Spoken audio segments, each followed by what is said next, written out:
All right, so if you look at slide number 4, where we are, or even slide number 3, you can see that the capillary has stuff laying on its surface.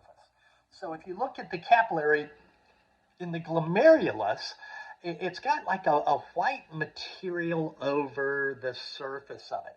And these are cells. This is a kind of cell that's called a podocyte.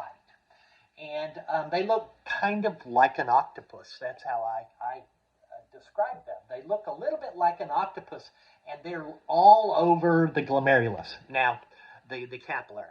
Now, I only drew one of them there because I want you to be able to see what is beneath them. In reality, there would be podocytes over this entire glomerular capillary. But I've only drawn one so that you can see that all along this capillary, both under the podocyte and exposed here, we have holes, have openings that are called fenestrae. I'm trying to see A-E. I left an E off. Fenestrae. And the fenestrae are holes. They're big holes in the capillary. Now, we had said what is going to happen in the glomerulus and the glomerular capsule is we are going to be filtering the blood. And what's going to determine the material that can be filtered versus the material that is retained is going to be not the size of the fenestrae, the holes, because they're really big, but it's going to be the size of the spaces that are between the arms, if you will, on these things that we call the podocytes.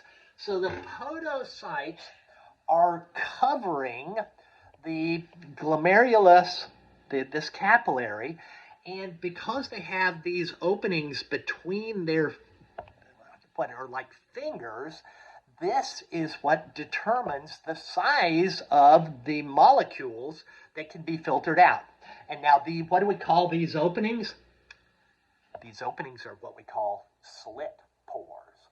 So this is only inside of that glomerular capsule on the surface of the glomerulus. We have these podocytes that are going to be controlling filtration because they lie over these holes called fenestrae.